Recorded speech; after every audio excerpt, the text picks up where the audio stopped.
Hey guys, tonight we begin with something gritty, grand, and absolutely unforgiving. Life in the Viking Age. Not as a ruler, not as a warrior, but as the human fuel that powered their entire world. A slave. Tonight, you're not a hero with a horned helmet. You're property with a pulse. Chained, abused, and thrown away like garbage, all before breakfast. So, before you get comfortable, take a moment to like the video and subscribe, but only if you genuinely enjoy what I do here. And let me know in the comments where you're tuning in from and what time it is for you. It's always fascinating to see who's joining us from around the world. Now, dim the lights.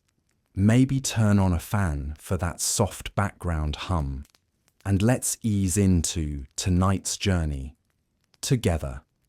Congratulations, you've just woken up in the year 975. The good news, you're not dead yet. The bad news, the sun hasn't risen, but the cold already knows your name. Your bed is a wooden plank built into the wall of a longhouse, covered with a thin layer of straw and a scratchy wool blanket that smells faintly of sheep, wood smoke, and last winter's despair. There is no memory foam, no duvet, and definitely no concept of a supportive mattress. You are one of about 30 people sleeping in this single cavernous room, and the symphony of snores, coughs, and the occasional nightmare-fueled whimper is your morning alarm. You blink your eyes open into near total darkness, the only light coming from the dying embers in the central fire pit. The air is thick, a heavy cocktail of human breath, livestock odor from the animals that sometimes shelter at one end of the longhouse, and the ever-present greasy perfume of burning peat. You try to stretch, but your joints crack like sea ice in the spring thaw. You're only 25, but in Viking terms, that's practically middle-aged. Your spine is a roadmap of every rock you've ever hauled and every field you've ever ploughed. Getting up is a delicate negotiation. The floor is packed earth, uneven and cold enough to steal the breath from your lungs. You swing your legs over the side, your bare feet hitting the ground with a soft thud that feels like stepping onto frozen mud. There is no privacy, no personal space, no concept of me time. Your family, your neighbour's family, and a few distant cousins who showed up last fall and never left are all stirring around you. You can hear the rustle of someone else's blanket, the quiet grumble of a stomach, the soft cry of a baby. Welcome to morning in a Viking homestead, where the only thing you truly own is your breath, and even that feels borrowed from the frigid air. And this is just the beginning. The day's real challenges haven't even considered waking up yet. You've managed to untangle yourself from your wool and straw nest. Now comes the first true test of the Viking morning. Nature's call. Forget everything you know about modern plumbing. There are no toilets, no running water, and certainly no scented candles to mask the evidence of last night's dried fish dinner. Your options are grim and public. Option 1 is the chamber pot, a simple clay vessel you kept under your sleeping platform. It's already sloshing with the contributions of the night, and its contents are now your responsibility. You stumble through the dim longhouse, trying not to trip over a sleeping dog or a stray child, and carry it outside. The air hits you like a physical blow, sharp and damp with morning frost. You find the designated spot, usually a ditch or a manure heap a respectable distance from the house, and empty it. The splash is a sound you've heard every morning of your life, a mundane ritual of waste and survival. Your other option is to just find a secluded bush, but in a cleared homestead. Secluded is a highly optimistic term. Everyone knows what you're doing. No one cares, but they definitely know. Hand sanitizer? Never heard of it. You might rinse your hands in a bucket of icy water by the door, or you might just wipe them on your tunic and call it a day. The concept of germ theory is centuries away. People get sick from bad spirits or offending the gods, not from invisible creatures on their hands. Now, what about bathing? That's a luxury, and it's definitely not a morning activity. The Norse were cleaner than many of their European contemporaries, famously bathing once a week on Laugardaga, or washing day, which is where we get the word Saturday. But that's a weekly event, not a daily one. It involves heating stones, throwing them into a tub of water, and creating a steamy, makeshift sauna. It's a social affair, a chance to scrub off a week's worth of grime and gossip. But on a regular morning like this, a quick splash of cold water on your face is the best you can hope for. So you stand in the pre-dawn chill, your bladder empty, but your body still layered with the sweat and dirt of yesterday. You're not clean, but you're functional. And in the Viking age, functional is the absolute pinnacle of success. Now it's time to think about food, which is a whole other category of punishment. You're back in the longhouse, the smell of the fire pit now mingling with the scent of something vaguely oaty. Breakfast is on, and it's as exciting as it sounds. You huddle near the hearth, not just for warmth, but because that's where the food is. The woman of the house, likely your mother, wife, or the stern matriarch who runs this entire operation, is stirring a large iron cauldron suspended over the embers. Inside is the staple of your diet, the fuel that will get you through a morning of backbreaking labour: porridge. But this isn't the creamy, cinnamon-dusted oatmeal you might be imagining. This is a thick, gloopy stew of barley, oats, or rye, boiled with water, and maybe a splash of milk if the cow was feeling generous. It's bland, it's lumpy, and it's been simmering in that same pot since yesterday, with new ingredients occasionally tossed in. On a good day, there might be a handful of dried berries or a dollop of honey to make it palatable. On a normal day, it just tastes like wet grain. You're served a portion in a wooden bowl, which you cup in your hands for warmth. You eat with a wooden spoon you carved yourself, or maybe you just use a hunk of bread as an edible utensil. The bread, like the porridge, is a dense, heavy affair, usually a dark rye or barley loaf. It's unleavened, hard as a rock, and perfect for soaking up whatever liquid is at the bottom of your bowl. It's less of a food and more of a durable, edible plate.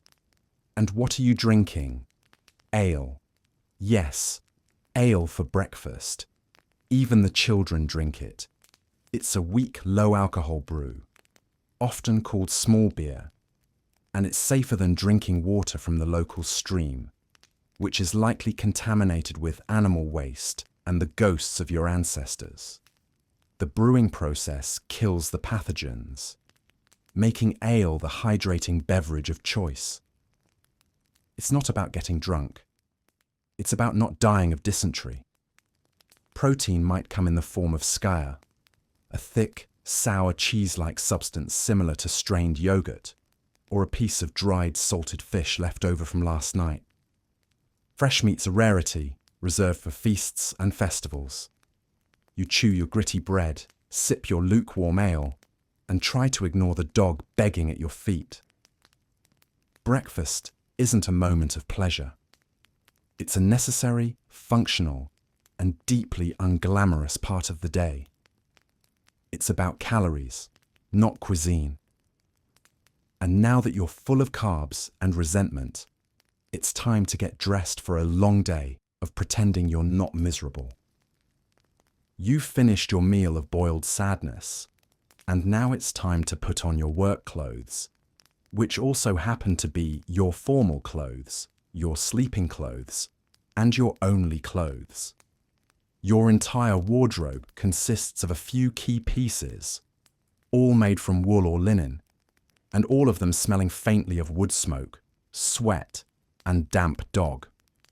There are no closets, just a wooden chest at the foot of your sleeping platform where your worldly possessions are stored. First, you pull on a linen undertunic, or kirtle. It's your base layer, designed to protect your skin from the impossibly scratchy wool that's coming next. Over that goes your main garment, a wool tunic, or kirtle. It's a simple T-shaped garment, probably dyed a dull, earthy colour like brown, green, or a faded rust red using plants and minerals from the surrounding landscape.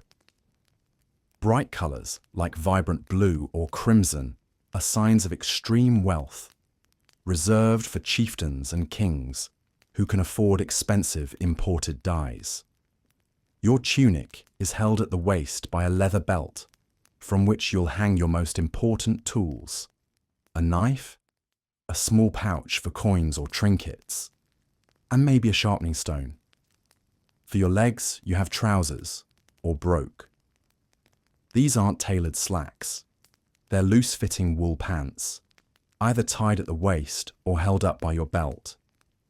To keep your lower legs warm and protected, you wrap them in strips of wool called leg windings, or weiningers.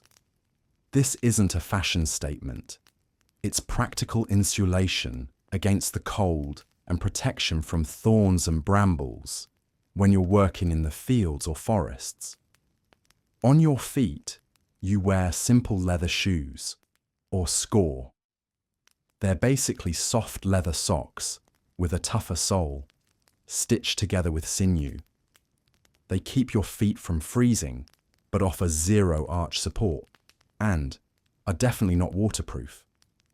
One step in a muddy puddle, and you'll be squelching for the rest of the day.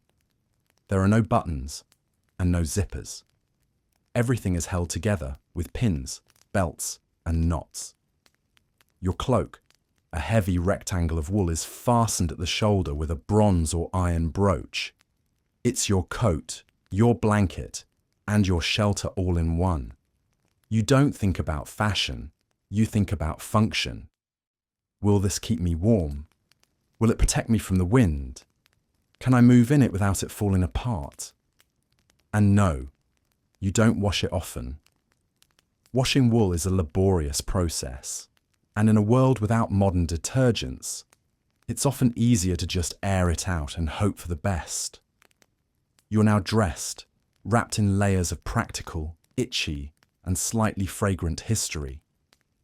The sun is rising, and the farm needs tending.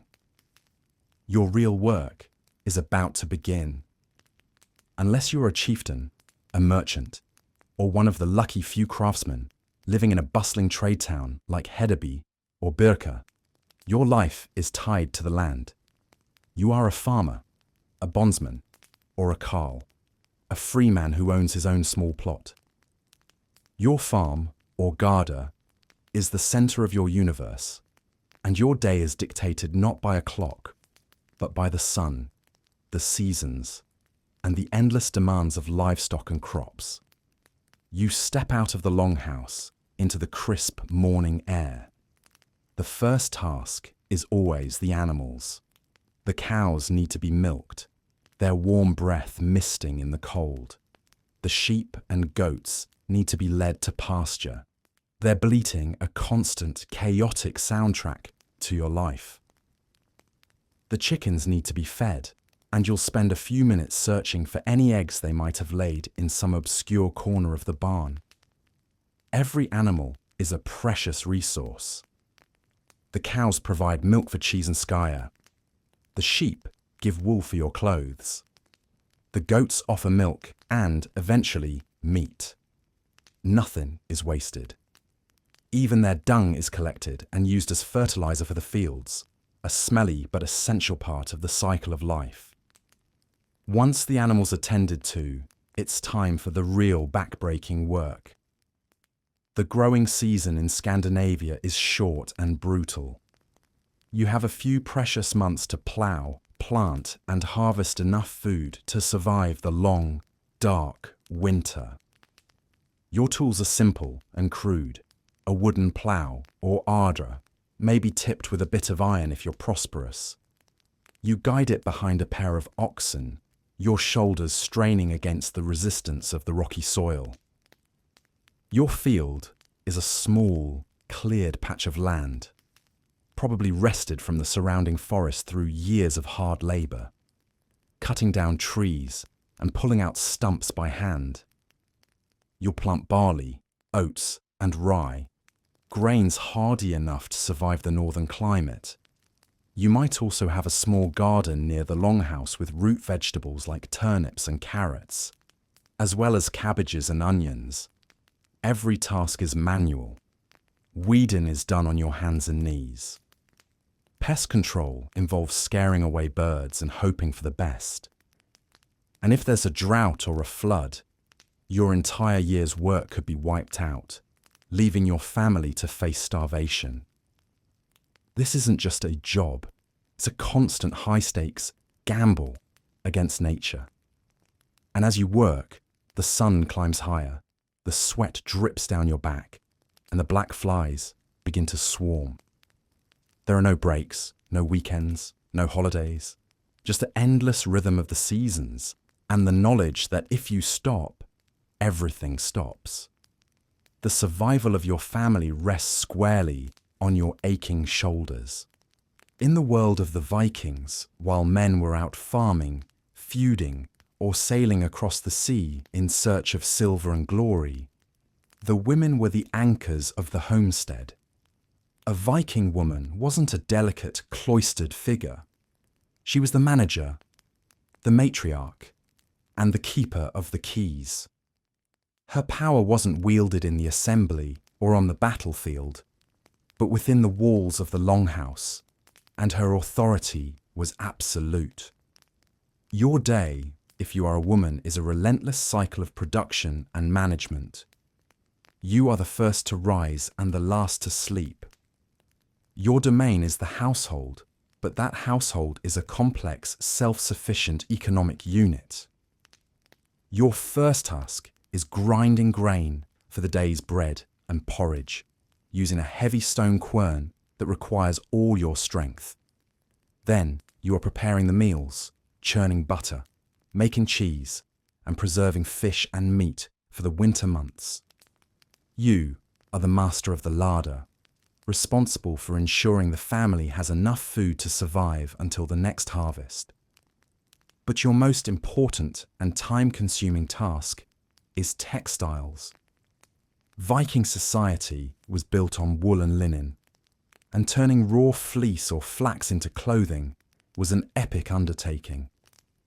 You would spend countless hours washing, carding, and spinning wool into thread using a simple drop spindle. Then came the weaving, done on a large, upright, warp-weighted loom. Creating a single tunic could take weeks of labour. You were not just a weaver, you were a cloth engineer, responsible for clothing your entire family against the brutal northern winters. As the lady of the house, or husfreyja, you held the keys to the food stores and the family's valuables. This wasn't just symbolic, it was a sign of your status and authority. You managed the household slaves, if you had any, oversaw the children's upbringing, and tended to the sick and elderly with your knowledge of herbal remedies. You knew which plants could soothe a fever, which could stop bleeding, and which could ease the pain of childbirth. You were the family doctor, pharmacist, and nurse, all rolled into one. And while you were barred from speaking at the thing, the formal legal assembly, your influence was felt behind the scenes. You advised your husband, managed the family's wealth, and in his absence, you ran the farm with an iron will. If he died, you could inherit the property and run it as your own. Viking women were not passive. They were formidable, resilient, and indispensable. Their work wasn't glorious, but without it, the Viking world would have collapsed into chaos and cold. They were the silent, steady heartbeat of a society known for its noise and fury. Life in the Viking Age is fraught with peril, not just from nature or enemy raiders, but from your own neighbours. A dispute over a piece of land, an insult hurled in a drunken argument, or the theft of a single sheep can escalate into a full-blown blood feud that could last for generations. In a world without a centralized police force or a formal court system, justice is a deeply personal and often violent affair. The cornerstone of Viking law is honor. A man's reputation is his most valuable asset, and any slight against it must be answered. If someone insults you, you can't just walk away. You are expected to retaliate, either with a sharper insult or, more likely, with your fists or an axe. Failure to do so would brand you a coward, a nadinga, the worst possible insult in Norse society. If a conflict cannot be resolved with a simple brawl, it is brought before the thing. This is the local assembly, a gathering of all free men in the region, usually held outdoors at a sacred site. Here, grievances are aired publicly. The plaintiff states their case, the defendant responds, and witnesses are called. There are no professional lawyers. You plead your own case, and your success depends on your rhetorical skill, your reputation, and the number of powerful friends you can bring to support you. The assembly, led by a law speaker who has memorized the laws of the land, listens to both sides and then renders a judgment. But the thing cannot force anyone to accept its ruling. Its power lies in social pressure. If you are found guilty, you might be ordered to pay a fine or, where guild, a set amount of silver determined by the severity of the crime and the social status of the victim. Killing a chieftain costs far more than killing a farmer. If you refuse to pay, you can be declared an outlaw. This is a fate worse than death. An outlaw can be killed on sight by anyone with no legal repercussions. Their property is confiscated, and they are forced to flee into the wilderness, hunted and alone. For the most serious disputes, there is the holmgang, a formal duel fought to first blood or to the death. It is a way to settle a matter of honor when all else fails. A trial by combat where the gods are believed to favor the righteous. So, as you go about your day, you are constantly aware of this delicate web of honor, obligation, and potential violence. You choose your words carefully, you respect boundaries, and you never, ever insult another man's beard. Because in the Viking world, a sharp tongue can be just as deadly as a sharp axe. In your small, smoky longhouse, there are no books, no schools, and no formal religious texts. But the world around you is alive with gods, spirits, and ancient powers. Your understanding of the cosmos is not learned. It is lived. Every creak of the floorboards, every clap of thunder, every raven that circles overhead is a message from the divine. The gods are not distant, benevolent figures. They are flawed, powerful, and deeply involved in the affairs of mortals. Odin, the All-Father, is the god of wisdom, poetry, and war. But he is also a trickster, a wanderer, who sacrificed an eye for knowledge. You might leave an offering for him before a long journey, hoping for his guidance. But you also fear his unpredictable nature. Thor is the god of thunder, the protector of Midgard, the world of humans. You hear his hammer, Mjolnir, in every summer storm, and you call on his name for strength and protection against the giants and monsters that lurk in the dark corners of the world. Freya is the goddess of love, fertility, and beauty, but she is also a powerful sorceress and a goddess of war, who claims half of the warriors slain in battle for her hall, Folkvanga. You pray to her for a good harvest, for healthy children, and for passion. Your relationship with the gods is transactional. You give them offerings, a portion of your meal, a sacrificed animal, a valuable weapon, in exchange for their favor. These rituals, or blots, are performed at sacred groves, near large stones, or within the longhouse itself. A chieftain or a priest, a godi, might lead the ceremony, sprinkling the blood of a sacrificed animal on the altar and the participants as a blessing. But religion is not confined to these formal events. It is woven into the fabric of your daily life. You believe in land spirits, or landvetir, that inhabit the hills, rivers, and trees. You are careful not to offend them, leaving them small gifts of milk or bread. You believe in fate, or Urlog, a powerful force spun by the Norns. 3 mysterious women who live at the base of Yggdrasil, the World Tree. Your destiny is already written, but your actions, your courage, and your honor determine how you meet it. And you believe in the afterlife. If you die a glorious death in battle, you may be chosen to go to Valhalla, Odin's great hall, where you will feast and fight until the final battle of Ragnarok. If you die of sickness or old age, you will go to the cold, misty realm of hell. Death is not an end, but a transition, and your deeds in this life will echo in the next. This belief system provides comfort, but it also brings fear. The world is a dangerous, magical place, and you are a small part of a grand cosmic drama. You respect the gods, you fear them, and you hope, above all, that they are on your side. The long, dark winter is finally loosening its grip on the land. The days are growing longer, the sea ice is breaking up, and a familiar restlessness begins to stir in the hearts of the men in your village. The farm work is important, but it is grueling and slow. The real path to wealth, fame, and a story worth telling lies across the water. It is time to go raiding, or as you call it, to go Viking.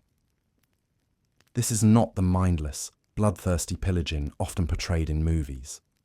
For you, it is a calculated economic decision. Your farmland is poor, the growing season is short, and there are too many mouths to feed. Raiding is a high-risk, high-reward enterprise, a chance to acquire silver, slaves, and valuable goods that you could never produce at home. It is a young man's game, a rite of passage, and a way to build a reputation that will earn you respect, a good marriage, and a place of honor in your community. The decision to go is made by a chieftain or a charismatic leader who can afford to build and outfit a longship. He calls a meeting, and you and the other free men of the village gather to hear his plan. He promises glory and riches, and you weigh the risks. The sea is treacherous, the journey is long, and the lands you will raid are not undefended. But the allure of silver is strong. A successful raid could set you up for life. You pledge your loyalty and your axe to the expedition. Preparations begin immediately. The longship, a masterpiece of Viking engineering, is pulled from its winter shelter and made ready for the sea. Its clinker-built hull is flexible and strong, designed to ride the waves rather than fight them. Its shallow draft means it can navigate not only the open ocean, but also shallow rivers, allowing you to strike deep inland, far from fortified coastal towns. You and the other men spend days checking the rigging, patching the sail, and coating the hull with a fresh layer of tar. You pack your personal gear, your wool cloak, a spare tunic, and your weapons. Your shield, a round wooden disc with an iron boss, is painted with a personal design. Your axe is sharpened until its edge gleams. You might also have a spear and a seax, a long, single-edged knife. Swords are rare and expensive, the weapons of chieftains. As the day of departure nears, a blot is held. An animal is sacrificed to the gods, and you pray to Odin for wisdom, to Thor for strength, and to Njörður, the god of the sea, for safe passage. You say your farewells to your family. You know you may never return, but the promise of a life beyond subsistence farming is too powerful to ignore. You are not a monster. You are a farmer, a father, a husband. But you are also a Viking, and the sea is calling. The shore of your homeland shrinks behind you, a familiar green and grey line dissolving into the mist. Before you lies the vast, unforgiving expanse of the North Sea. You are now a crewman on a longship, and for the next several weeks, this narrow, open boat will be your entire world. Life on board is a study in controlled misery. The ship, perhaps 70 feet long, is packed with 40 or 50 men, along with your gear, food, water, and any livestock you might be bringing for the journey. There is no shelter, no cabin, no roof. You are completely exposed to the elements. When it rains, you are soaked. When the sun beats down, you are burned. And when the wind whips the sea into a frenzy, you are battered by icy waves that threaten to swamp the boat. You sleep where you can, huddled together for warmth under the sail, or squeezed between rowing benches. Your bed is your sea chest, which holds your personal belongings and doubles as your seat when you row. The ship is in constant motion, a relentless rocking and pitching that turns the stomachs of even seasoned sailors. The smell is a unique blend of wet wool, stale sweat, tar, and the ever-present stench of seasickness. Your diet is as grim as the weather. Food consists of hardtack, a rock-hard biscuit that could break a tooth, dried and salted fish that tastes like salty leather, and maybe some smoked meat. Water is rationed carefully, stored in leather bags or wooden casks. It quickly becomes stagnant and foul-tasting, but it is all you have. There is no privacy. You eat, sleep, and relieve yourself over the side of the boat, in full view of your shipmates. Boredom is a constant enemy. To pass the time, you tell stories, sing songs, gamble with dice, or simply stare at the endless grey horizon. Your thoughts drifting back to the farm and the family you left behind. But you are not just a passenger. You are part of a team, and every man has a role. You take turns at the oars, pulling in a steady, back-breaking rhythm for hours on end. You manage the single square sail, adjusting it to catch the wind. You stand watch, scanning the horizon for signs of land, other ships, or bad weather. Navigation is a complex art. There are no compasses, no charts. You navigate by the sun and stars, by the flight of seabirds, by the colour and swell of the water, and by the remembered landmarks of coastlines passed down through generations of sailors. It is a skill born of experience, intuition, and a little bit of magic. Your life depends on the skill of your captain and the strength of your shipmates. You are bound together by a shared purpose and a shared danger. You are cold, you are wet, you are hungry, but you are a crew, and you are getting closer to your destination. The faint outline of a foreign shore appears on the horizon, and a new kind of energy ripples through the ship. The misery of the journey is about to be replaced by the terror and thrill of the raid. After weeks at sea, you finally spot it. A soft, unprotected coastline, a river mouth leading inland, and the telltale wisp of smoke from a distant settlement. This is what you came for. The target is likely a monastery, a farmstead, or a small, undefended village. Monasteries are prime targets. They are filled with gold, silver, and other valuables, and are inhabited by men of God who are not men of war. The ship glides silently up the river, its shallow draft allowing it to navigate where larger vessels could not. The order is given to land. You and your fellow warriors grab your shields and weapons and leap into the shallow water, your hearts pounding with a mixture of fear and adrenaline. The raid is all about speed and surprise. You are not here to conquer land or engage in a pitched battle. You are here to take what you can and leave before a proper defense can be mounted. You storm the settlement with a terrifying war cry, a primal scream meant to shatter the morale of your victims before the first axe falls. The scene is one of chaos and violence. The villagers, caught completely off guard, scatter in panic. You are not a mindless brute, but you are ruthless. You fight with a cold efficiency, your axe and shield a blur of motion. Resistance is met with overwhelming force. You are looking for portable wealth. Jewelry, coins, silver chalices from the church, fine cloth, and weapons. You are also looking for slaves. Healthy men, women, and children are valuable commodities to be sold in the slave markets of Dublin or Hedeby, or brought back to work on your own farm. You move from house to house, grabbing what you can, your pouch growing heavy with stolen treasures. The air is filled with screams, the clash of steel, and the crackle of flames as thatched roofs are set alight. The raid is over as quickly as it began. Within an hour, you are heading back to the longship, your arms laden with loot, a few captive villagers trailing behind you. You push off from the shore, leaving behind a scene of smouldering ruins and devastation. There is no remorse, no guilt. In your worldview, this is not a crime. You have risked your life to provide for your family.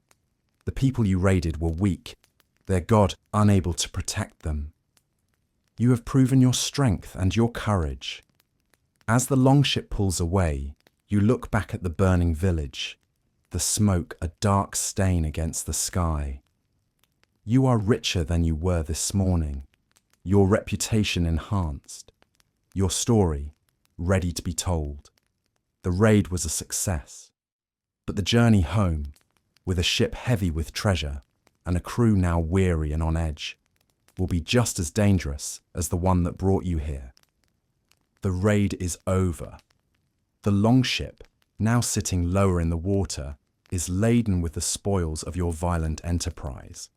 The mood on board is a strange mix of elation, exhaustion, and paranoia.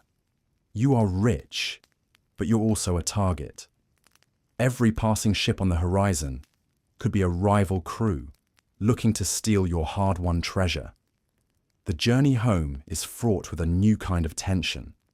The loot is stored in the crew's sea chests, and every man guards his share jealously. The chieftain or captain who led the raid will claim the largest portion, as is his right. The rest is divided among the crew, with shares determined by a man's status and his performance during the raid. A warrior who fought bravely in the front lines will get more than the man who guarded the ship. Disputes over the division of loot can turn violent, and a wise captain settles them quickly and fairly, lest his crew turn on each other. You spend the voyage home counting your silver, polishing a stolen brooch, or simply staring at your haul, the physical proof of your success. This treasure represents more than just wealth. It is a ticket to a better life. With this silver, you can buy more land, attract a better wife, and increase your standing in the community. You are no longer just a farmer. You are a successful Viking, a man of substance. When you finally arrive back at your home fjord, news of your return spreads like wildfire. Your family and neighbours rush to the shore, their faces a mixture of relief and anticipation. The treasures are unloaded, and the whole village gathers to see the fruits of your labour. A great feast is held to celebrate your return. Ale flows freely, and you and your shipmates recount the tale of your adventure, each telling a little grander than the last. You are a hero, a provider, a man who has looked into the face of death and returned with stories to tell. The stolen goods are quickly integrated into the local economy. The silver is used as currency, weighed out on scales for transactions. The fine cloth is turned into new clothes for your wife. The captive slaves are put to work on your farm, their labour freeing you up for other tasks. But success brings its own challenges. Your new wealth makes you a target for jealous neighbours. You may have to defend your farm from local rivals who now see you as a threat. And the memory of the raid, the violence and the fear, lingers in the quiet moments of the night. But you push those thoughts aside. You have provided for your family. You have earned your honour, and you have a story that will be told for generations. And as you sit by the fire in your longhouse, a silver cup in your hand, you know that when the sea calls again next spring, you will be ready to answer. The feasting is over, the stories have been told, and the silver from your raid is safely stored in your chest. But the fleeting Scandinavian summer is already fading. The days are growing shorter, the nights colder, and a sense of urgency settles over the homestead. Winter is coming, and in the Viking Age, winter is not a season. It is a siege. Preparations for the long, dark months are a matter of life and death. Your entire community works together in a race against the first snowfall. The last of the harvest must be brought in from the fields. The grain is threshed, dried, and stored in pits or clay-lined granaries, protected from moisture and rodents. Root vegetables are packed in sand or moss and stored in cool, dark cellars. Meat from the autumn slaughter is smoked, salted, or dried to preserve it. Fish are hung on wooden racks to dry in the wind, their silvery bodies turning into a tough, long-lasting source of protein. Every scrap of food is precious. Firewood is another critical resource. You and the other men spend weeks in the forest, felling trees and chopping wood, creating massive stockpiles that will keep the longhouse fire burning through the winter. The fire is the heart of your home. It provides not only warmth, but also light and a means to cook. Letting it go out is unthinkable. The longhouse itself must be prepared. The turf roof is inspected and repaired, with fresh layers of sod added for insulation. The walls, made of timber or wattle and daub, are chinked with moss and clay to keep out the drafts. The animals are brought into their winter shelter. often at one end of the longhouse, their body heat adding to the warmth of the home. As the first snows begin to fall, a profound change comes over your world. The landscape is transformed into a vast, silent expanse of white. Travel becomes difficult, if not impossible. You are now isolated, cut off from neighbouring farms and villages. Your world shrinks to the size of your homestead, and your life moves indoors. The days are spent in the dim, smoky light of the longhouse. The men repair tools, carve wood, and tell stories. The women spin, weave, and mend clothing. It is a time for craft, for community, and for the quiet, intimate work of survival. But winter is also a time of danger. Food supplies can run low, and the spectre of starvation is ever present. Sickness can spread quickly in the close confines of the longhouse, and the endless darkness can take a toll on the human spirit. The Norse called this the skamdegi, the short days, a time when the sun barely rises above the horizon. To combat the gloom, you hold feasts and festivals, like the midwinter celebration of Yule. You light fires, drink ale, and tell tales of gods and heroes, reminding yourselves that even the longest night will eventually give way to the dawn. You endure, you survive, and you wait for the return of the sun, for the melting of the snow, and for the promise of another year. For a Viking, the end of life is not a tragedy to be feared, but a destiny to be met with courage. How you die is as important as how you live, and your final moments will determine your fate in the afterlife. The ideal death, the one sung about in skaldic poetry and toasted in mead halls, is a glorious death in battle. To fall in combat with an axe in your hand and a war cry on your lips is to earn a place in Valhalla, Odin's magnificent hall in Asgard. There you will be welcomed as an Einherjar, one of Odin's chosen warriors. Your days will be spent in mock battle, honing your skills, and your nights will be spent feasting on endless pork and drinking mead from the horns of slain enemies. It is a warrior's paradise, a reward for a life of bravery and honour. But not everyone can die a hero's death. Most people in the Viking Age die as people do today, from sickness, accident, or old age. This is the straw death, a less glamorous but far more common end. If you die in your bed, your soul will not travel to Valhalla. Instead, it will journey to the realm of Hell, ruled by the goddess of the same name. Hell is not the fiery pit of damnation of Christian belief. It is a cold, misty, and gloomy underworld. It is not a place of punishment, but it is a place of shadows, a stark contrast to the boisterous glory of Valhalla. When a person dies, their body is prepared for the journey to the next world. Funeral rites are elaborate and deeply symbolic. The deceased is dressed in their finest clothes and buried with the possessions they will need in the afterlife. Their weapons, their tools, their jewellery, and even their favourite drinking horn. Sacrifices are often made. A horse might be killed to serve its master in the next world, or a dog to guard him. In the graves of powerful chieftains, archaeologists have even found the remains of slaves, killed to accompany their owner into death. The method of burial varies. Some are interred in the ground, their graves marked by a mound of earth or a circle of stones.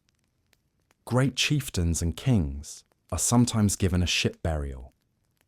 Their body is placed on a longship, surrounded by their treasures, and either set adrift and burned on the sea, or buried on land, with a massive mound of earth raised over the ship.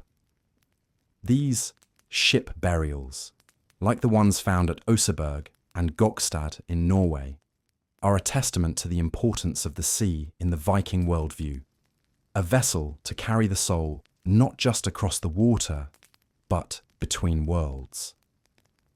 A memorial stone or runestone might be raised in honor of the deceased, its surface carved with intricate designs and runes that tell the story of their life and deeds.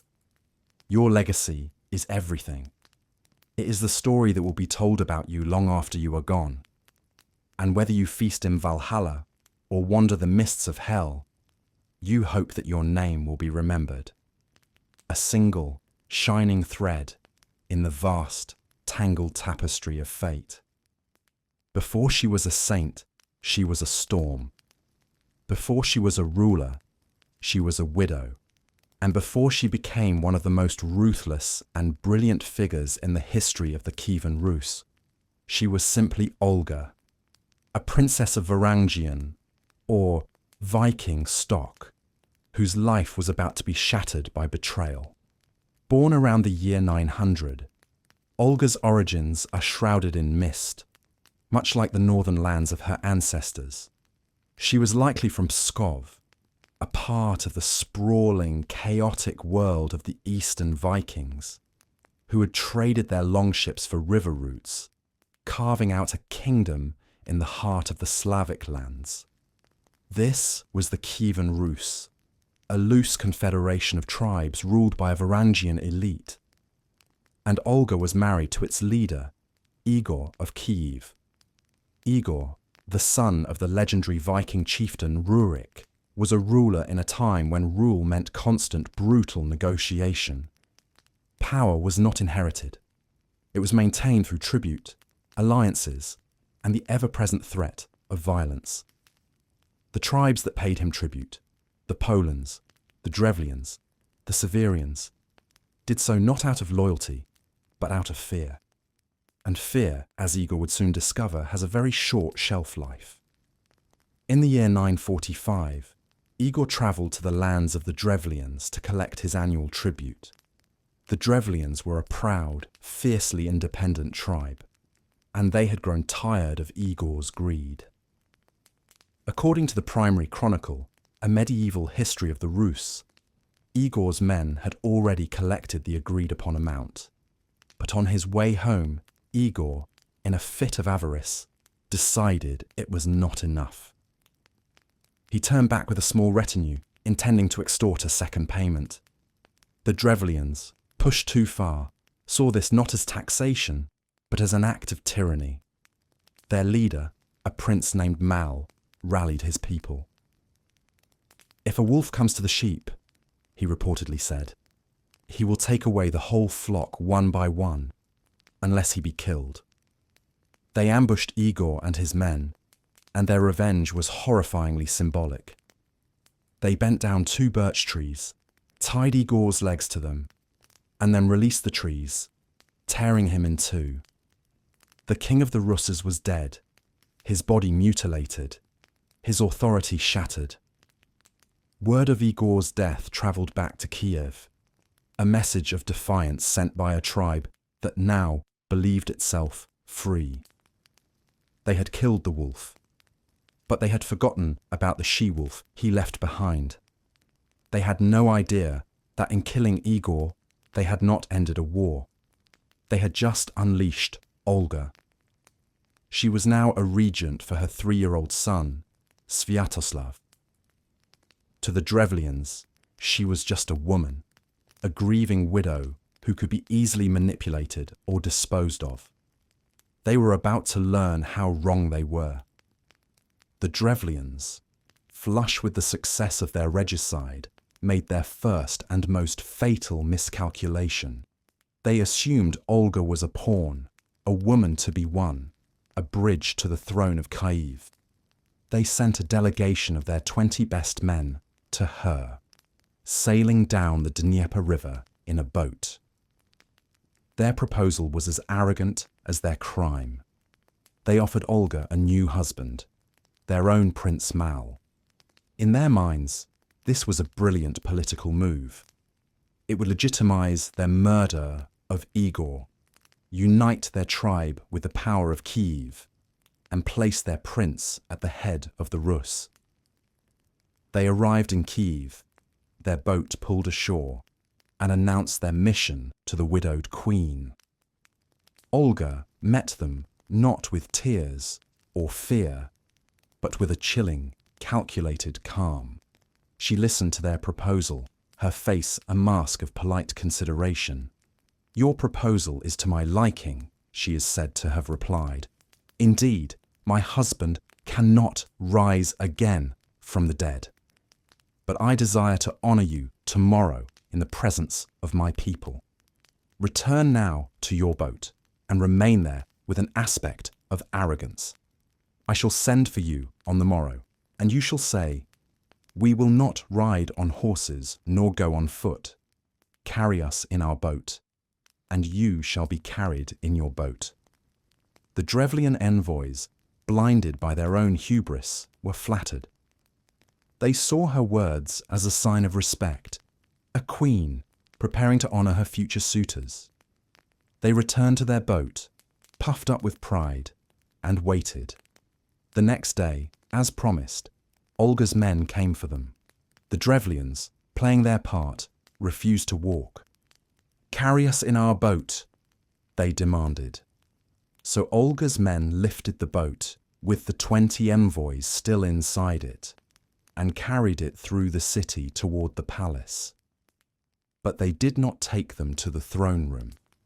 They carried them to a deep trench that Olga had ordered, dug in the palace courtyard the night before. As the envoys sat in their boat, still preening, they were unceremoniously dumped into the trench. Olga leaned over the edge and looked down at them, her polite mask gone, replaced by something cold and hard as winter iron. "Does the honor find favor with you?" she asked. The envoys, trapped and terrified, could only stare up in horror. Olga then gave the order, and her men buried them alive. The first part of her revenge was complete. It was not a chaotic act of rage. It was a ritual of vengeance, precise, symbolic, and utterly merciless. The Drevlians had sent their best men to win a queen. Olga sent them to their graves. And she was just getting started.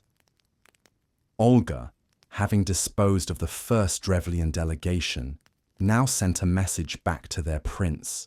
She played the part of the reluctant bride to perfection. She agreed to the marriage, but claimed she needed a more impressive retinue to accompany her to their capital, Iskarostan. "If you really desire me," her message read, "send me your distinguished men, so that I may go to your prince in due honor. For otherwise, the people of Kiev will not let me go." The Drevlians, still unaware of the fate of their first 20 envoys, were ecstatic. Their plan was working. They gathered a second delegation, this time composed of their most powerful chieftains, merchants, and elders, the ruling class of their tribe. They sent them to Kiev, confident that this show of strength and prestige would seal the deal.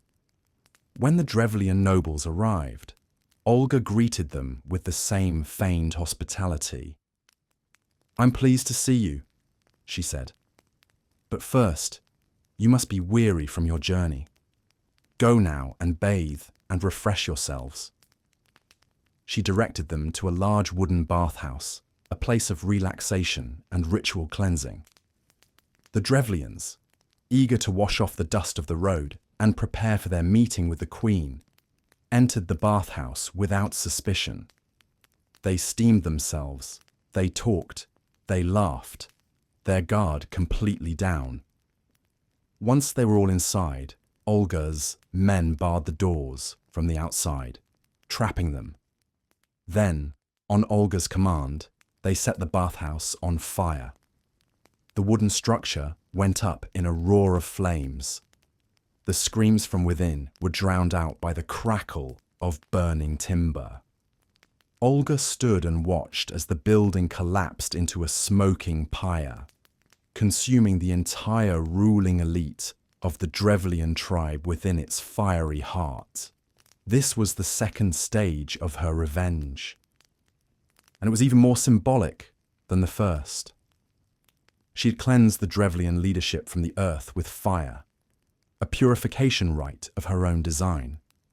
She had not just killed them, she had erased them, turning their power and prestige to ash and smoke. She had now decapitated the Drevlian tribe, removing its best negotiators and its most powerful leaders. But she was not done with them yet. The body of the tribe remained, and Olga was preparing for the third act of her gruesome masterpiece. Her grief had now fully hardened into a diamond-sharp instrument of vengeance, and she was about to turn it on the entire Drevlian people. With the Drevlian leadership now either buried alive or burned to cinders, Olga moved to the third and most personal phase of her revenge. She travelled to the land of the Drevlians, arriving at the spot where her husband Igor had been killed. She was accompanied by a small retinue, her face a mask of sorrow. She announced that she had come to hold a funeral feast in honour of her slain husband, a traditional and sacred rite. She wept at his grave. She mourned. And she played the part of the grieving widow so convincingly that the remaining Drevlians, now leaderless and confused, allowed their suspicions to be lulled. "Now that I have mourned my husband," she told them, "I wish to hold a feast for him. Where are your great men who were to accompany me?" The Drevlians, still ignorant of the fate of their two delegations, replied that they were on their way with their prince, Mal. But Olga feigned impatience and a desire for reconciliation. She ordered a great funeral feast to be prepared, and she invited the Drevlian soldiers and citizens to join her in honouring Igor. She provided vast quantities of mead, a strong, honey-based, alcoholic beverage, and encouraged the Drevlians to drink. The Drevlians, perhaps relieved that the conflict seemed to be ending, or perhaps simply seeing an opportunity for free drink, accepted her offer. They drank deeply, toasting to the memory of Igor and to their future with Queen Olga.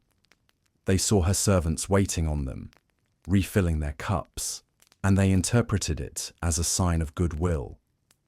They did not see the cold, watchful eyes of Olga's soldiers, who remained sober, their hands never far from their swords. As the feast wore on, the Drevlians became drunk, their songs growing louder, their movements sluggish, their senses dulled by the heavy mead. When they were at their most vulnerable, slumped over tables or passed out on the ground, Olga gave the signal. She turned to her sober, waiting soldiers and gave the order to attack. The feast turned into a massacre.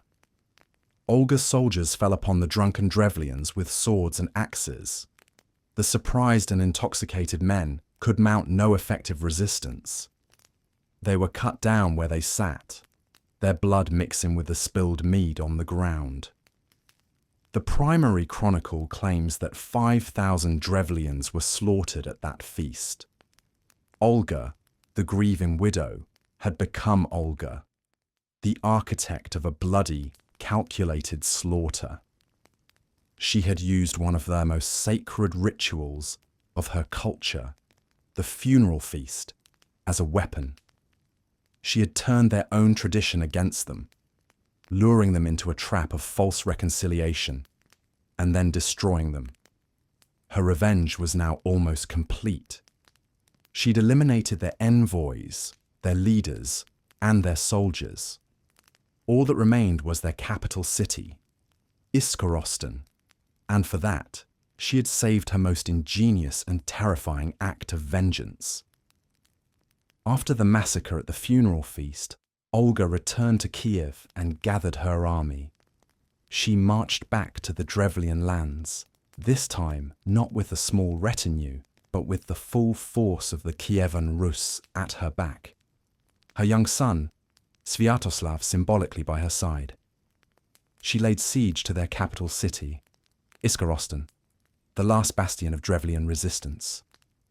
The citizens of Iskorostan, now fully aware of Olga's ruthlessness, held out for a year. They fought bravely from their city walls, knowing that surrender would mean death. The siege dragged on, and Olga grew impatient. She knew a direct assault would be costly, so she resorted to the same weapon she had used all along: her cunning. She sent a message to the besieged city, offering a surprising and seemingly merciful end to the conflict. "Why do you persist in holding out?" her message read. "All your other cities have surrendered to me and are paying tribute, so that the inhabitants now cultivate their fields in peace. But you would rather die of hunger without submitting to tribute." The terrified citizens replied that they were afraid to surrender, knowing she was still bent on avenging her husband. Olga's response was a masterstroke of psychological manipulation. "I have already avenged the murder of my husband twice over," she said. "I do not desire further revenge, but am content to receive a small tribute from you. Give me 3 pigeons and 3 sparrows from each house. I will not lay a heavy tribute upon you like my husband did." The Drevlians were overjoyed. This was a tribute they could easily pay. They saw it as a sign that the queen's wrath had finally been sated. They quickly gathered the birds from their homes and sent them out to Olga as a sign of their submission. They believed the war was over. They were wrong. Olga took the birds and gave her soldiers a chilling order. That night, under the cover of darkness, they were to tie a piece of sulphur-bound cloth to the leg of each bird. When the cloths were lit, the birds were to be released.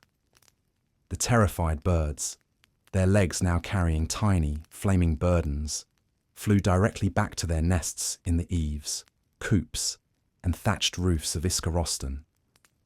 The city, built almost entirely of wood, erupted in flames. It was not a single fire, but hundreds of fires, all starting at once. Panic engulfed the city. As the citizens fled the burning inferno, they ran directly into the arms of Olga's waiting army.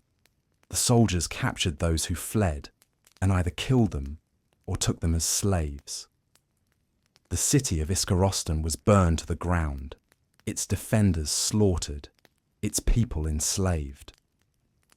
Olga's revenge was now complete.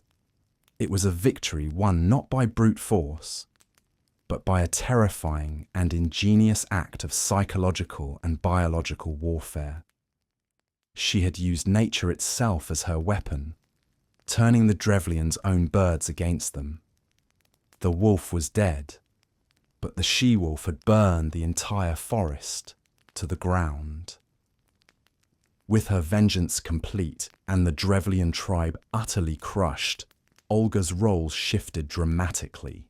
She was no longer just an avenger. She was now the undisputed ruler of the Kievan Rus, the regent for her young son.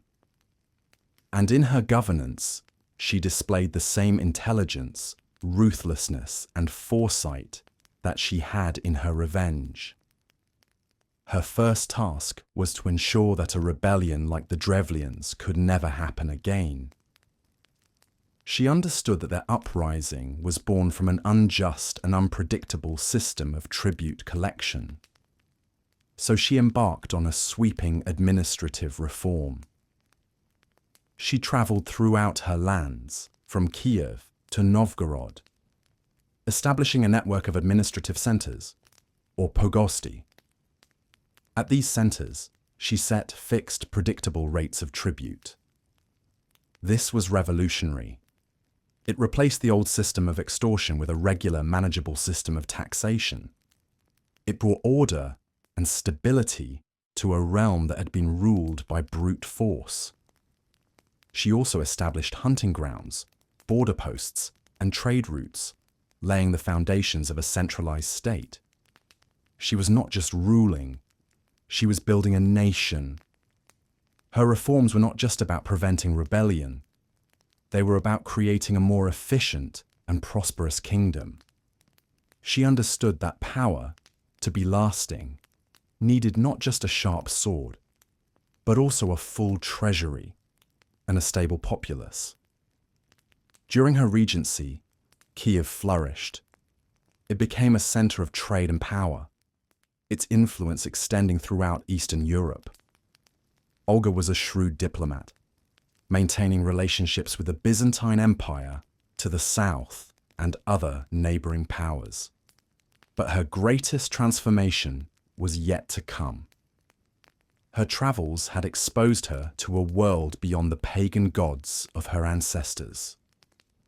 In the grand city of Constantinople, the heart of the Byzantine Empire, she'd seen a different kind of power, one built not on blots and sacrifices, but on a single, all-powerful God. This encounter would set her on a path that would change not only her own life, but the future of her entire nation. Olga the Avenger had become Olga the Administrator. Now, she was on the verge of becoming something else entirely, a saint. Her journey from a pagan Viking warrior queen to a Christian icon is one of the most remarkable transformations in medieval history. In the year 957, Olga made a journey that would alter the spiritual destiny of her people. She traveled to Constantinople, the magnificent capital of the Byzantine Empire, a city of shimmering mosaics, towering churches, and profound Christian faith. It was a world away from the smoky longhouses and pagan groves of her homeland. Her visit was a diplomatic mission, a formal state visit to the court of Emperor Constantine VII. She was received with all the pomp and ceremony befitting a powerful ruler. But Olga's purpose was more than political. She was seeking something deeper. In Constantinople, she was baptized into the Christian faith. The ceremony was a grand affair. She took the Christian name of Helena in honor of the emperor's mother. The emperor himself served as her godfather. This was not a conversion born of weakness or coercion. It was a deliberate, strategic, and deeply personal choice. Olga, the shrewd ruler, saw in Christianity a powerful, unifying force, a sophisticated legal and moral framework that could bring her disparate tribes together under a single ideology. She saw the power and wealth of the Byzantine Empire, and she understood that its faith was intertwined with its strength. But there was likely a personal dimension as well. Perhaps the brutal vengeance she'd exacted had left a spiritual void.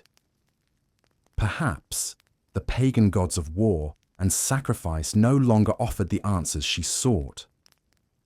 In the teachings of Christ, she may have found a path to a different kind of power, one based on forgiveness and salvation. According to the primary chronicle, the emperor was so taken with her beauty and wisdom that he proposed marriage. Olga, ever the cunning strategist, outwitted him.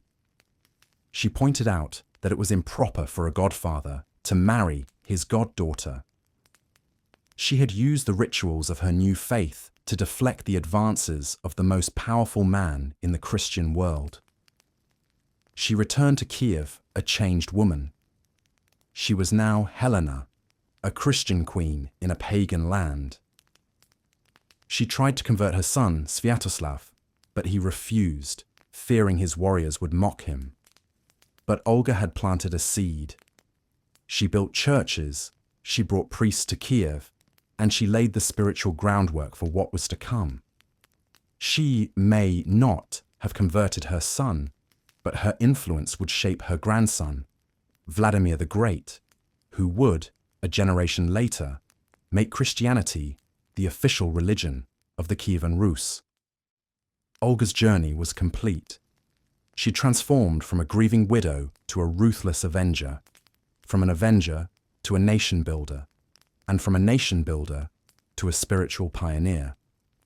She had secured her kingdom, protected her son's legacy, and set her people on a new path. The story of Olga of Kiev presents a stunning paradox. How did a woman known for her brutal, calculated, and horrifying acts of vengeance come to be venerated as a saint in the Eastern Orthodox Church? The answer lies in the complex interplay of politics, faith, and the narrative of history. After her death, Olga's legacy was shaped by the church she had embraced. The chroniclers who wrote her story were monks, and they saw her life not through the lens of a modern historian, but through the lens of Christian destiny. To them, her early life, her paganism, her ruthless revenge was the before. It was the story of a powerful but unenlightened soul living in a world of darkness. Her conversion to Christianity was the after, the moment of transformation, the dawn of a new era for her and her people. They did not erase her vengeance. They framed it. Her brutal acts against the Drevlians were seen as a righteous punishment for their treachery and regicide. In a world where justice was often swift and violent, her actions, while extreme, were not entirely out of step with the morality of the time. But more importantly, her revenge was seen as a necessary precursor to her Christian rule.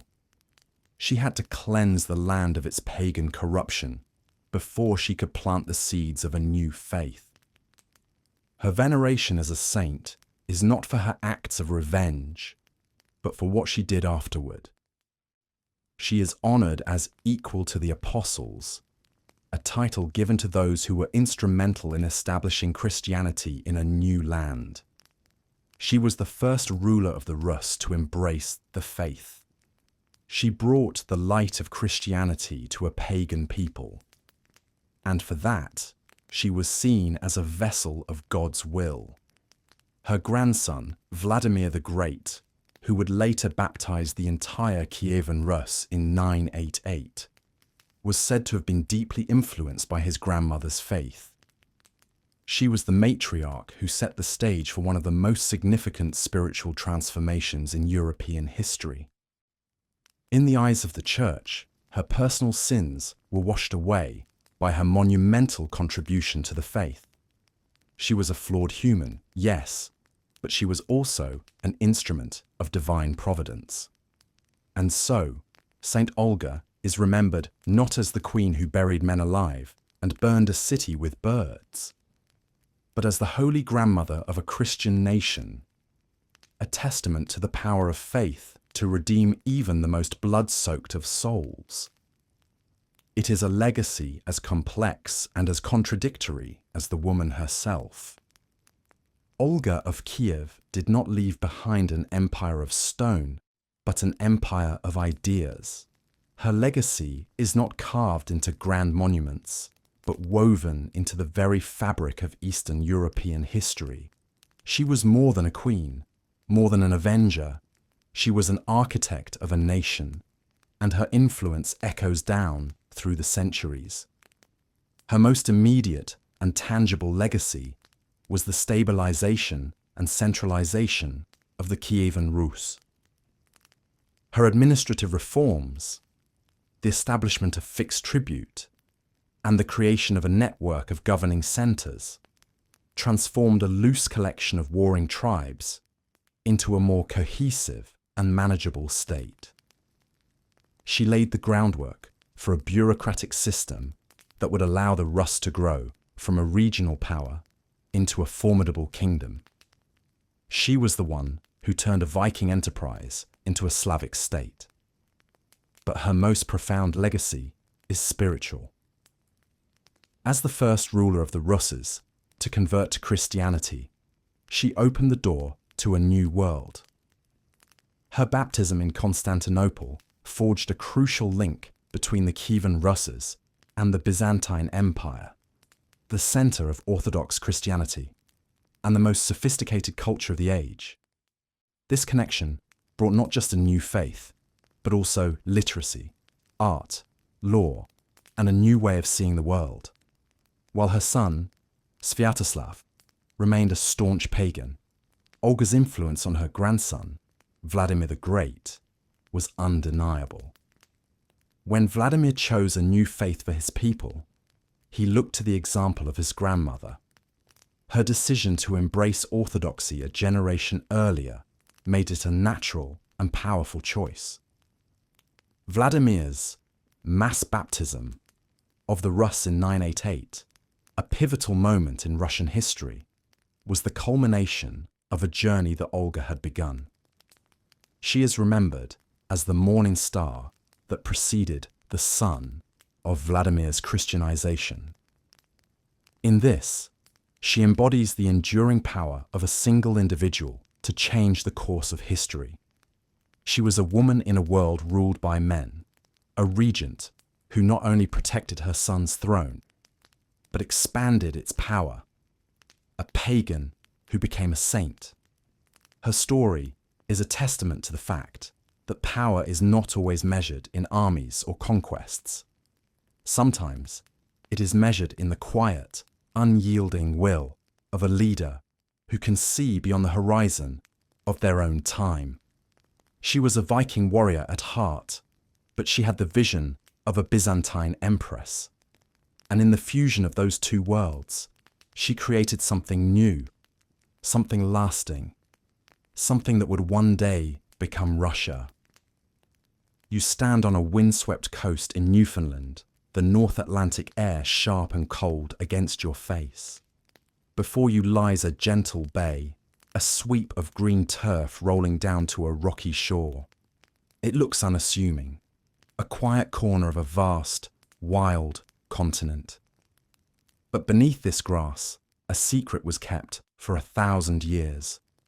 A secret that rewrites the story of the world. This place is Lonceau Meadows, and it is here that the Vikings first touched the shores of North America, 500 years before Columbus set sail. For centuries, the stories were just that, stories.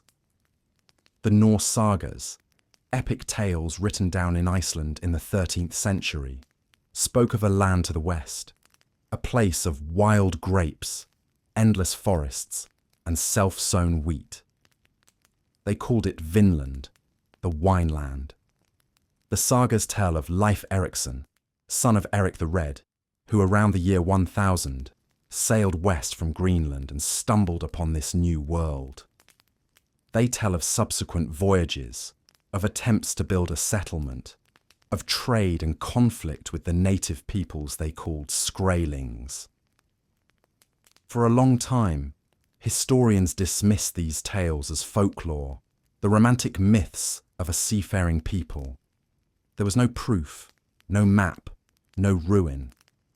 Vinland was a ghost, a dream lost to the mists of the Atlantic.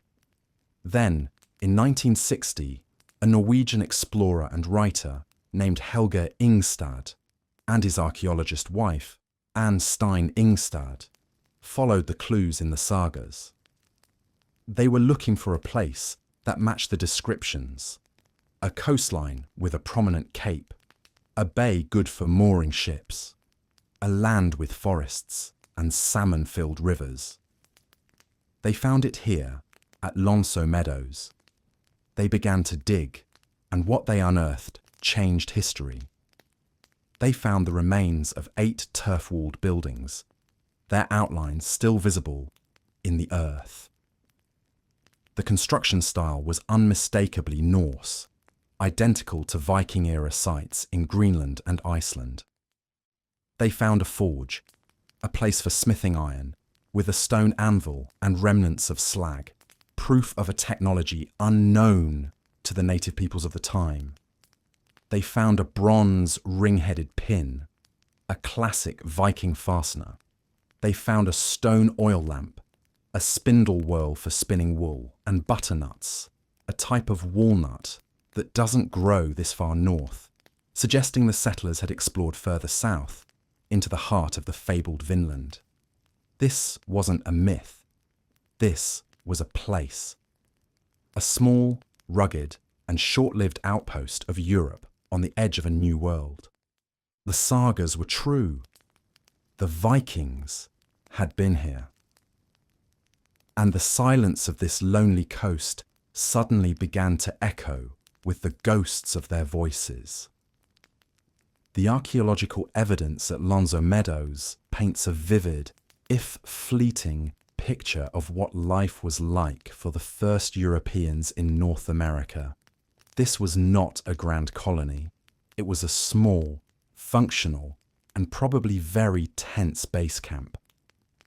The settlement was likely a gateway, a place to repair ships, spend the winter, and launch further expeditions south into Vinland proper.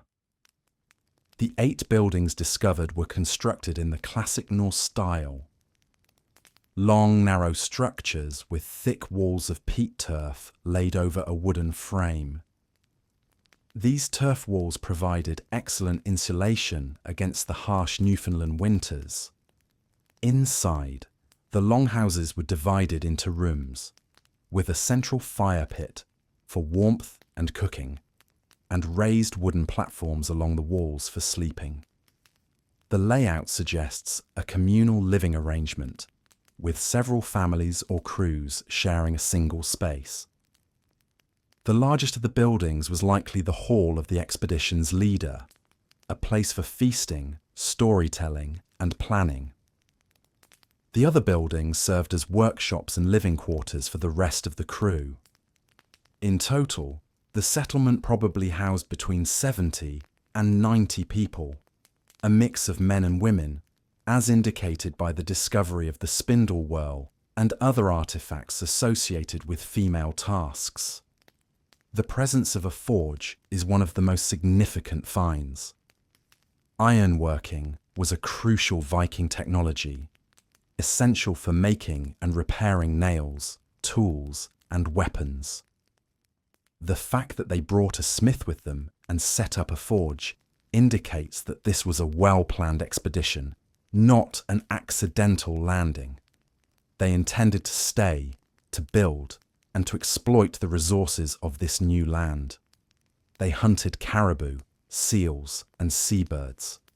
They fished for salmon in the nearby river. They gathered berries.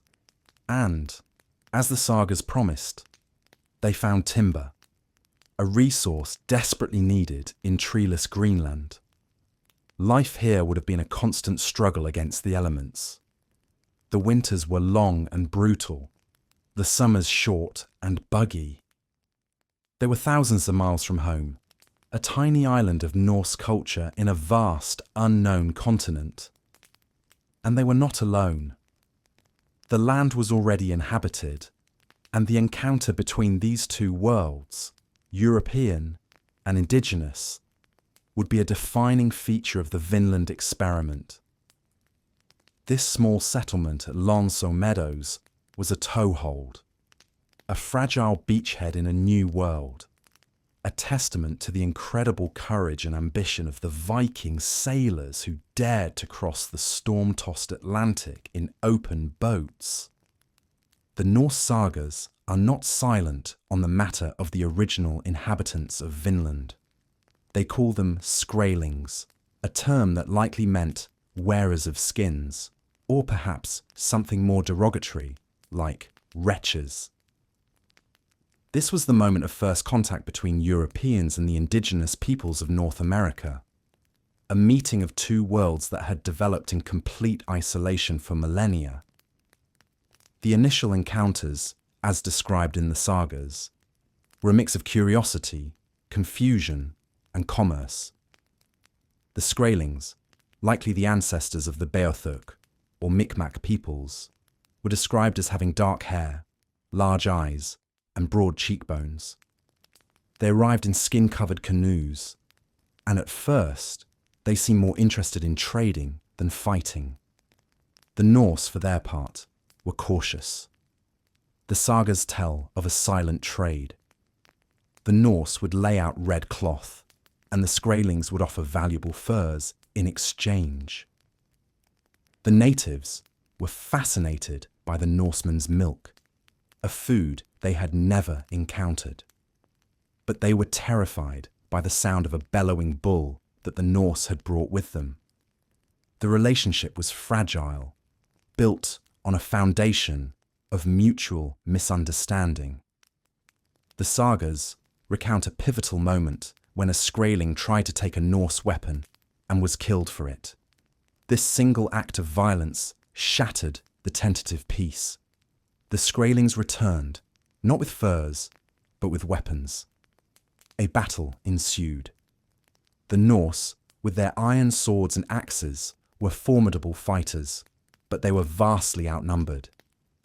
The sagas tell of Freydis, the fierce and possibly psychopathic half-sister of Leif Erikson, who, seeing the Norsemen retreat, grabbed the sword of a fallen comrade, bared her breast, and let out a terrifying war cry that sent the Skraelings fleeing in terror.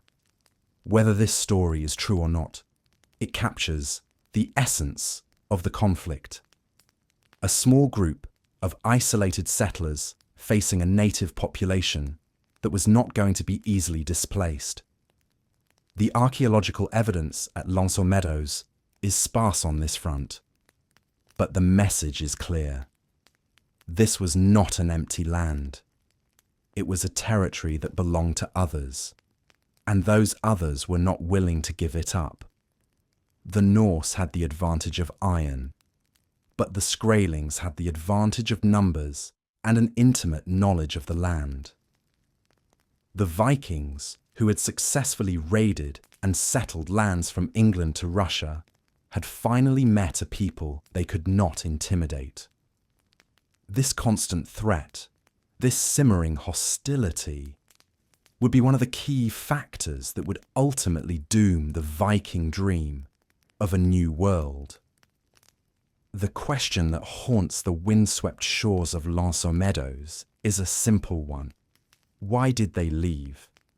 The Vikings had crossed the treacherous North Atlantic, discovered a land rich in resources, and established a foothold in a new world.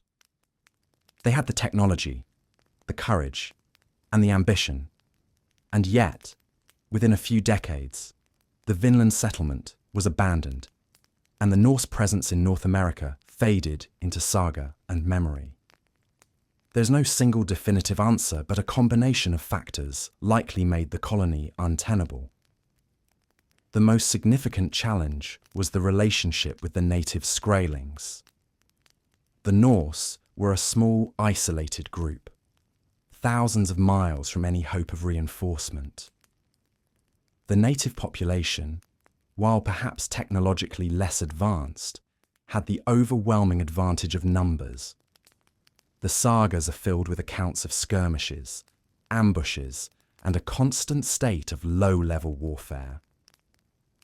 The Vikings, for all their martial prowess, could not sustain a colony in the face of constant hostility from a people who knew the land and could muster far greater forces.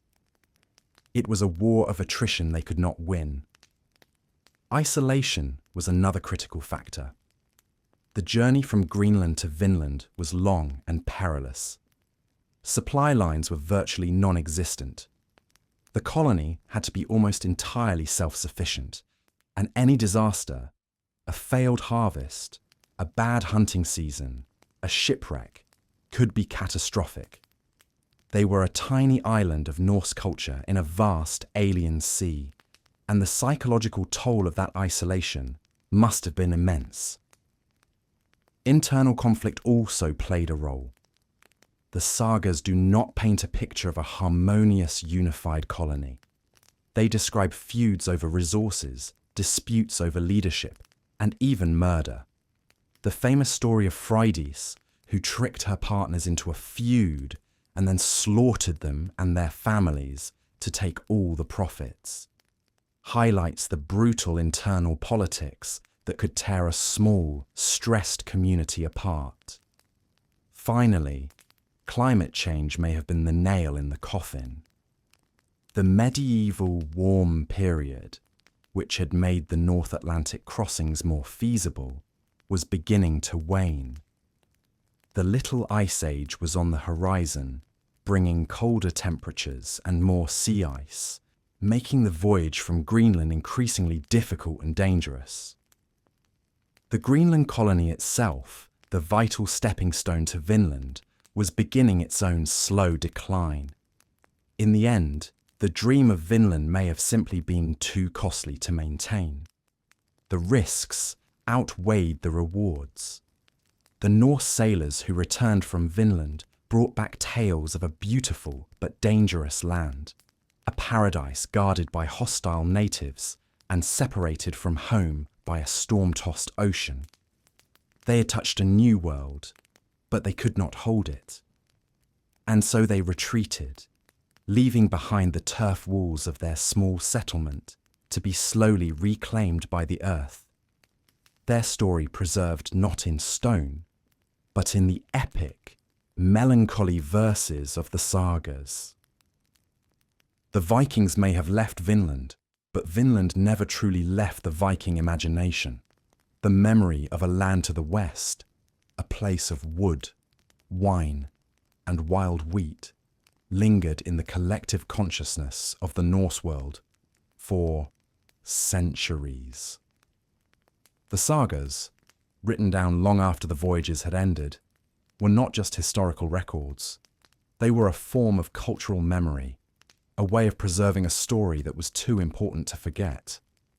The Vinland sagas, the saga of the Greenlanders and the saga of Eric the Red, are our primary literary sources for these events. They are adventure stories, family dramas, and cautionary tales all rolled into one. They are filled with vivid characters: Leif Erikson, the fortunate explorer, his fiery and ambitious half-sister, Freydis, Thorfinn Karlsefni, the man who led the largest settlement attempt, and Gudrid, his wife, a far-seeing and resilient woman who would travel more of the known and unknown world than perhaps any other person of her time. These sagas were recited in the longhouses of Iceland and Greenland, their stories passed down from one generation to the next. They kept alive the idea that the world was larger than anyone knew, that there were lands beyond the horizon waiting to be discovered. And even as the Greenland colony slowly died out, its connection to Europe severed by ice and isolation, the memory of Vinland endured. There is evidence that knowledge of Vinland reached mainland Europe. Adam of Bremen, a German chronicler writing in the 11th century, mentions Vinland in his history, having heard of it from the Danish king. This suggests that the discovery was not a secret, but a known, if distant, fact in the medieval world. The Vinland map, a controversial and likely forged document, nonetheless speaks to the enduring power of the legend, the desire to believe in a world where the story of Norse discovery was not lost, but preserved. The true legacy of Vinland is not in a map, but in the human spirit it represents. It is a story of incredible navigational skill, of courage in the face of the unknown, and of the universal human impulse to explore, to see what lies beyond the next wave. The Vikings did not discover America in the sense that Columbus did. Their presence had no lasting impact on the continent or on European history. But their journey was a testament to their ambition and their mastery of the sea. They were the first Europeans to stand on the shores of the New World, the first to encounter its native peoples, and the first to dream of a life there. And though their settlement failed, their story did not. It became a legend, a whisper on the North Atlantic wind, a reminder that long before the age of empires and cartographers, a few brave sailors in open boats dared to chase the setting sun, and for a brief shining moment, they found a new world.